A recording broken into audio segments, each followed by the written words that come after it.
What is the worst piece of financial advice somebody has given you? My father would tell me to max my credit card on a new car, and if they ask for payments, just say, and what are they going to do? My father is several levels of debt held deep that he's trying to get out of now. But he's at least trying. Once you cut up the credit card, the credit crew don't have to pay. My cousin is not doing so hot. I'm pretty sure there are warrants out for his arrest in several states. That an emergency fund wasn't necessary when you can always get a payday loan or use your credit card. He wasn't joking. Spend it quickly or it'll get stolen. Coming from someone with a history of losing and blowing their money. One of my uncles once told me that I never really had to pay my phone bill. He suggested that I simply jump to another carrier and let the first company cut you off. His life has turned out exactly as you'd imagine. Don't take a raise if it puts you into the next tax bracket, and pay the minimum on your credit card to establish good credit, as others have pointed out. Sometimes getting into another bracket or other threshold may affect other benefits such as food, stamps, and other government, non-governmental assistance. Mileage may vary. I was specifically talking about taxi. When I got to university and opened a student current account, I received an interest-free overdraft of about $1,200. I wasn't entirely sure of what that meant.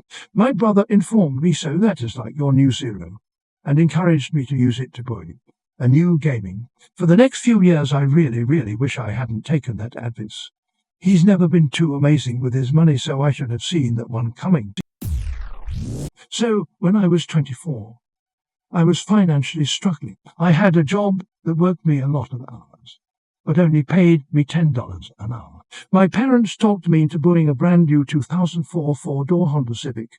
The pre-interest price tag on it was about $25,000. A few weeks after getting it, my hours got regulated, and it took one entire paycheck to make the monthly note on it. I could not afford the insurance on it. I very quickly realized my parents were bad at money.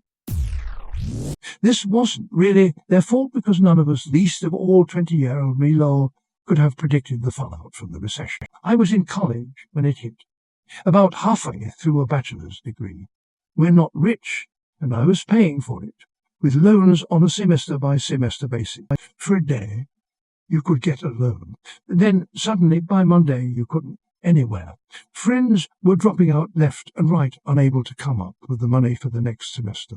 That is when my parents gave me the worst financial advice I'll probably ever get. Take on a 25-week private student loan with a variable interest rate of 11%. The logic was, we'd refinance it right after college. Simple as that. We didn't predict. Don't know if they should have known. It's whatever. That private student loans would be untouchable. No one would refinance it, and I was trapped with this absurdly high interest loan. Every year I'd try once, maybe twice, and I was always rejected for having too bad a debt-to-income ratio.